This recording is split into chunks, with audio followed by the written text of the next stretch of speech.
Our 10th wedding anniversary, I made a special trip to the salon to have my hair done. While settling the bill, I noticed an extra charge on my account. It was a coloring and perm package. Judging by the price, it was a package meant for waist-length hair. Mine had been cropped short for 7 or 8 years. I called my husband, Jason Moore. Have you used my salon membership card recently? There was a brief pause on the other end of the line before he laughed lightly. Oh, I lent it to Quincy a few days ago. Quincy Hahn was his business partner, a fine art student with long hair. She treasured her natural curls more than anything. She would never be willing to dye or perm it. More importantly, her elder sister was a major shareholder of this salon. Why would she ever need to use my card? I said nothing more and ended the call. Then I headed straight to a location displayed on my phone. In the cafe, a long-haired lady was nestled in Jason's arms. Her freshly permed curls were soft and bouncy, framing her blushed face with certain demureness. Jason had always complained that my short hair made me look rough and manly. I lacked gentleness and charm. It seemed this long-haired lady suited his tastes perfectly. As the lady went to the restroom, I followed along. I went over to the sink next to her, washing my hands. I could still smell the perm chemical wafting from her head. It was her.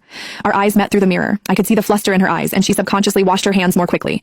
Just when she was about to leave, I called out after her and asked with a smile, "Do you work here in the cafe?" She stiffened and clenched her fists subconsciously, before replying in a slightly trembling voice, "Yes, I work here part-time after classes." I secretly sneered. A mere question had made her so nervous. I wonder who gave her the courage to be someone's secret lover. I swept a glance at her hair and asked distractedly, "Don't be nervous. I just find your hair pretty. You must have just gotten it done, right? Care to recommend the place?" Her face paled even more. She lowered her head and muttered, "My boyfriend likes the way I look with curls, so he brought me there." I didn't really pay attention to the shop name. She paused for a while before looking at my hair. "Your hair's short. Perming it like mine won't suit you. It'll make you seem older." Perfect. Playing the victim while still finding time to insult me, subtly advertising her youth and beauty along the way. She could not resist provoking me even at that moment. It was too bad that it had no effect on me. I reached out and touched a curl resting on her shoulder. "How long have you been growing your hair out?" She was so frightened that she stumbled backward. "About 3 years or so?" My heart stung a little when I heard the answer. 3 years ago was a turning point in my career. My self-founded coffee brand had just secured the top regional sales spot. I was constantly traveling back and forth to the production area in South Columbus. If I was not on a business trip, I was on the way to one. However, as long as we were in the same city, Jason Moore, my husband, would meticulously arrange dates for us,